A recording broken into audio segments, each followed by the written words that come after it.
The real question is when is he going to admit that the current policy is a total failure and that monetary manipulation is actually opposite of what capitalism is all about? Kind of like asking Chairman Bernanke when he stopped beating his economy. Back with his reaction to the news conference is Congressman Ron Paul, member of the Financial Services Committee, Joint Economic Committee, and chairman of the Domestic Monetary Policy Subcommittee. Congressman, good to have you back. Thank you. Good to be with you. You wrote after the press conference yesterday that Bernanke continues to ignore his culpability for the inflation all Americans suffer due to the Fed's relentless monetary expansion. Did you hear no hints at all that he at least feels our pain, so to speak? Yeah, he does, and that's why they have press conferences, try to soften the image. But I think this demonstrates the fundamental difference because he did talk about inflation, and it was a problem. Commodity prices are going up. But what he talks about is increased demand only, demand for commodities. But you have to ask, why is there an increased demand, and why do people want to give more dollars for commodities? But he says that it he didn't say it, but he never said monetary policy has something to do with this. Matter of fact, I thought it was fascinating when he was asked the question, about the value of the dollar. And the Fed chairmen always do this. They say, well, the value of the dollar is controlled by the Secretary of the Treasury. Yep. It's not the Fed. But at the very time, the Fed chairman is speaking, the dollar goes down and gold goes down and commodity prices go up.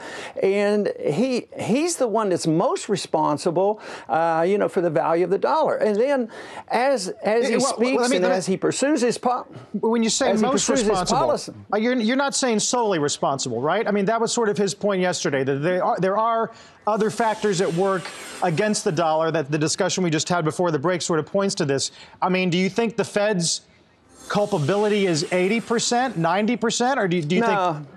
About 95, and then there's their anticipations of what other countries do and the traders and all that. But no, you print a lot of money and the value goes down. You can't triple the monetary base and not think the value of the money is going down. I talk to grade school kids and high school kids, and they have no problems understanding this. They think, why do people think that you can triple the money supply and not expect the value to go down, and it's a weak dollar policy? Right. But Bernanke claims that our policy is for a strong dollar, and he expects everybody to believe this. I mean, nobody believes that. I mean, we have a weak dollar policy. But you work on the Hill. I mean, I'm sure every day you're faced with questions about the long-term deficits of this country.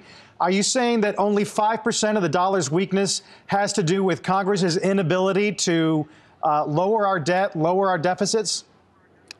Yeah, but it's in collusion with the Federal Reserve. If the Federal Reserve couldn't buy the debt, the dollar would remain strong, interest rates would go up, and the Congress would have to cut spending. But when the deficits go up, everybody knows the Fed is there to accommodate because they will not allow interest rates to go up. And then they lower the interest rates and then fool the whole business community because they think there's a lot of savings. But you can have zero savings and low interest rates, and that's where the problem is. If you don't have savings, there's no capital there unless you create it out of thin air, and that creates a weak dollar. Right. So yes, the Congress puts pressure on it, but they couldn't do it without the Fed. Well, Congressman, you say even a child could understand this, and I'm wondering, Bernanke is a PhD economist. Are you saying he doesn't really know what he's doing?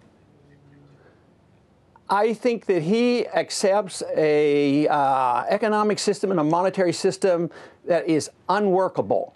And there is no way he can break loose from that because he spent a lifetime, preaching the gospel that the only reason we had a depression is we didn't print money fast enough. And he said that the answer to any downturn is printing money. And if you even had to drop it out of helicopters. And he denies that prices go up because of monetary policy, and he will never accept the blame for this. It's something else. Growth, he says, does this. At the same time, how does he explain the fact that when there's high demand and growth, that the price of cell phones go down when you have a healthy economy. So when you have prices going up, the only thing he can do is give us an unhealthy economy. He can't deal with monetary policy. He can't blame monetary policy. So he says that we have to have a weak economy, right, to bring prices down. And you don't have to do that in a free market. You don't. The whole flaw here, here is that too many people believe you can have central economic planning through monetary manipulation. I think it's totally impossible. I think it's the wrong thing to do. One quick question on transparency. They would likely argue we're doing this because it's going to make it easier for us to telegraph our thinking and maybe explain tools we'll need to use down the road. How much of this new practice of the news conference has to do with simply answering critics like yourself?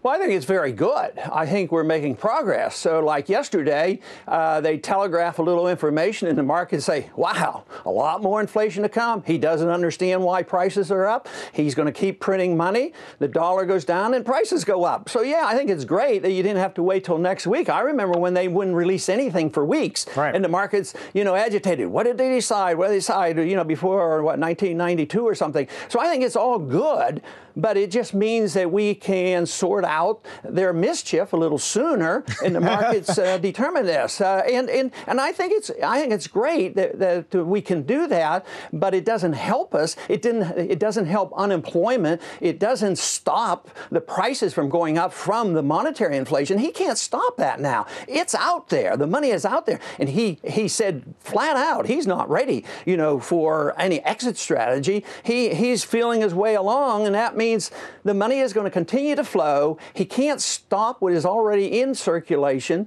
and prices are going up. And then they say, well, energy prices are going up because of the Middle East. Well, right, that's part of it. But there's also, there was all kinds of reasons in the 70s for oil going up. It was the embargo and all this. Sure. But it was also the adjustment for the dollar. The dollar was adjusting, and you boosted up. And now we've up over $100 a barrel. It used to be under 10. Now it's over 100. And now soon, if at the rate we're going, it'll be over 200. You can be assured that it will go if we continue this policy. Well, we'll have at least 4 chances a year to hear him talk about that. Congressman, thanks for your time. Always good to talk to you. Good. Congressman Thank you. Ron Paul in Clute, Texas this morning.